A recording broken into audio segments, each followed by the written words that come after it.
And let us start with the most significant political event of the week, which in fact will shape the political and economic landscape of Kazakhstan for the years to come.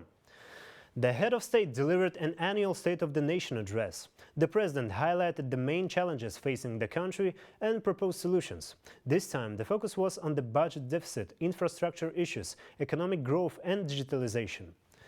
It is important to note that most of the tasks outlined by the president are not meant to be completed within a single year. These are medium to long-term projects. You will find more about this in the following report. September in Kazakhstan doesn't just bring the rainy autumn season, it also marks the start of the new political season.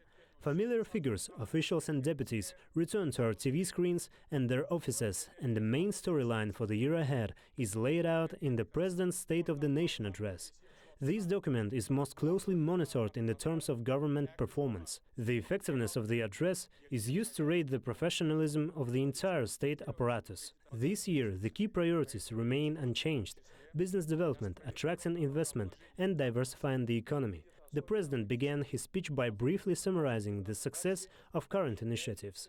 He noted that despite geopolitical tensions, Kazakhstan has firmly adhered to a peaceful path. We have set a new course for development, giving fresh momentum to economic diversification. Inflation has slowed, dropping by 2.5 times compared to last year's peak.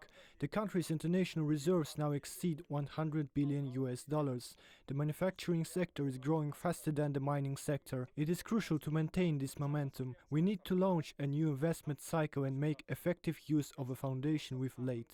The president then moved on to specific measures. He urged officials to manage the budget efficiently and avoid unnecessary spending. In 2023, the budget deficit exceeded $6 billion. This is a chronic issue, the president emphasized, and called for stricter control.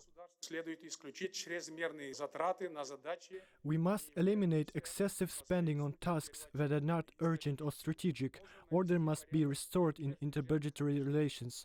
The decision to leave tax revenues from small and medium-sized businesses in the regions was timely and correct. It provided a significant boost to entrepreneurship. However, some officials, having gained an additional income source, have been using it carelessly on secondary tasks and projects with little benefit to the state. The banking sector also came under scrutiny. Banks should be investing more in the economy but have not been doing so, which may lead to higher taxes on the sector, specifically in proportion to shareholder dividends. International experts rank Kazakh banks among the most profitable in resource-rich countries. Thus, the discussion includes fair taxation of this sector. We also need a stable regulatory environment for digital assets and secure implementation of innovations in banking. A new law on banks is required, one of that meets the current challenges of stimulating economic activity and further development of the fintech sector. Investment in the economy is the lifeblood of any developing state. The president stressed the urgency of attracting capital right now. Kazakhstan already has what it needs: an investment headquarters within the government, rich natural resources, and space for business projects. Yet the potential is far from fully realized. We need to intensify efforts in this direction to prevent a decline in direct investment. I want to point out that not all regional leaders and ministers are sufficiently involved in attracting investors. I instruct the government to identify large-scale projects that can be financed by international financial organizations through public-private partnerships.